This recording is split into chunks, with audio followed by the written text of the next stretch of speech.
pianists, teachers, colleagues, and friends. Today I'm answering a question that was posed by one of my viewers, and it is, should piano students listen to their repertoire piece before learning it? My short answer to the question is yes, but I hope you'll stay tuned to hear all of my thoughts on this subject. Before we dive into that, to the end of listening to your repertoire, I want to let you know I have a new totally free resource. If you click the link in the description of this video, it will give you access to 3 curated professional pianist listening lists. These are lists of all the repertoire in Jane McGraw's Encore books. So if you're not familiar with these books, they are great, particularly mid to upper intermediate level piano repertoire. Those books have been around for a long time. And truth be told, I actually hadn't used them for a while, but I have 2 students, upper intermediate students, who are using them, and I had forgotten how much I just love these books. However, the books don't come with audio recordings, and one of these students I mentioned, in particular, I wanted her to go home and listen and choose the pieces she wanted to work on. So I simply made a Spotify playlist of professional recordings of each of the pieces in the books, and I'm happy to share those with you as a very easy way to share that with your students. I do have other listening resources as well, which I will link there too. So that's because I firmly believe that piano students should be listening to piano music, certainly more piano music than they would listen if we didn't guide them. And I also really believe that students should be listening to good quality professional recordings whenever possible. And we know that most students will simply go to YouTube and type in the title of or the composer of whatever they want to listen to and click the top video, which is not always the best quality, the most artistic performance of a given piece. Okay, so let's go back to the question. Since I do a lot with intermediate repertoire on this channel, I'm going to assume that this is about intermediate students. So for our intermediate and advanced students, should they listen to their repertoire piece before they start learning it? Yes. Music is an oral art. Students should have an experience of hearing a complete piece, to get a bird's eye view, to know what the style is, to encounter the piece and think about what images or stories or memories does it call to their own imagination, and to have an idea of just what elements of music are part of this piece. There has been a long tradition over the past several decades in piano pedagogy to prioritize music reading, music literacy. And I will be the first to tell you that I am a huge advocate for teaching my students to read music well. Sight reading is frankly my most marketable skill since I work as a collaborative pianist. And so I definitely teach my students to read well. But I also want to just come back to what I said at the beginning. Music is an oral art. And there have been centuries of musical traditions that did not even include notation of any kind. And therefore, music should always begin with what we are hearing and what we are experiencing. For our intermediate students, yeah, of course, I want them reading music. And I want them interacting with the score of the pieces that they are doing. And that's going to be the primary way in my studio that my students are going to learn their music. But that doesn't mean I don't want them listening. I certainly want them to have heard a piece maybe 2 or 3 times before they've done any real practice on it. And weeks later, once they've been learning it, I do want them to go back to a professional recording and listen again.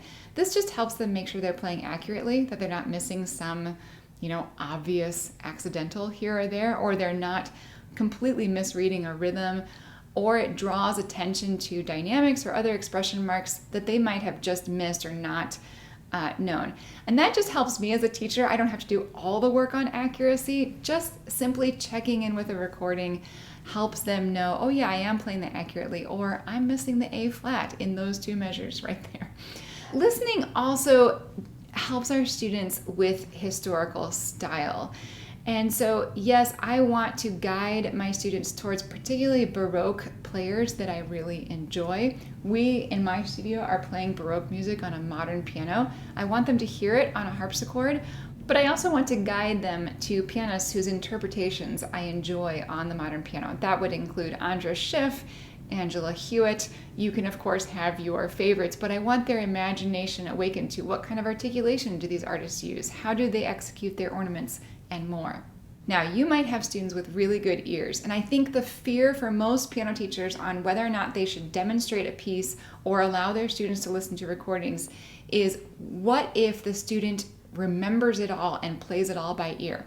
Frankly, at the intermediate and advanced levels, this is really unusual because pieces are long and intricate. And if you have a student who can sit down after 1 or 2 hearings and play an intermediate piece from memory, then they are some sort of wunderkind like Mozart, and so that is a very, very special gift. Of course, many students with just average or above average ears will remember little bits of it and might be able to recreate part of the melody or an opening phrase or something along those lines. Our job is, if we do have students with really good ears, is to consistently draw their attention to the score. In the very first lesson, help them find all of the things visually that we want them to pay attention to. Remind them as they are practicing, remind them in their lessons to put their eyes up on the score, to pay attention to the fingering, to pay attention to the articulation, all of those concerns.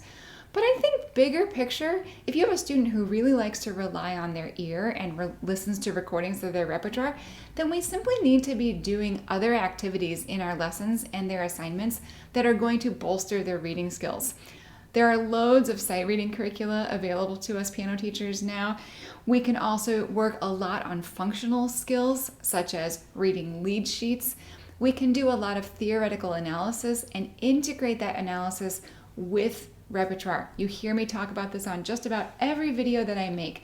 Finding chords, analyzing the harmony, looking for scale patterns, noticing the places that are similar and different. Those are all ways to integrate theory, which is going to bolster a student's understanding of what's happening on the printed page. But once again, just say it again, music is an oral art, and lines and dots on a piece of paper are not music. What happens orally in real time is music.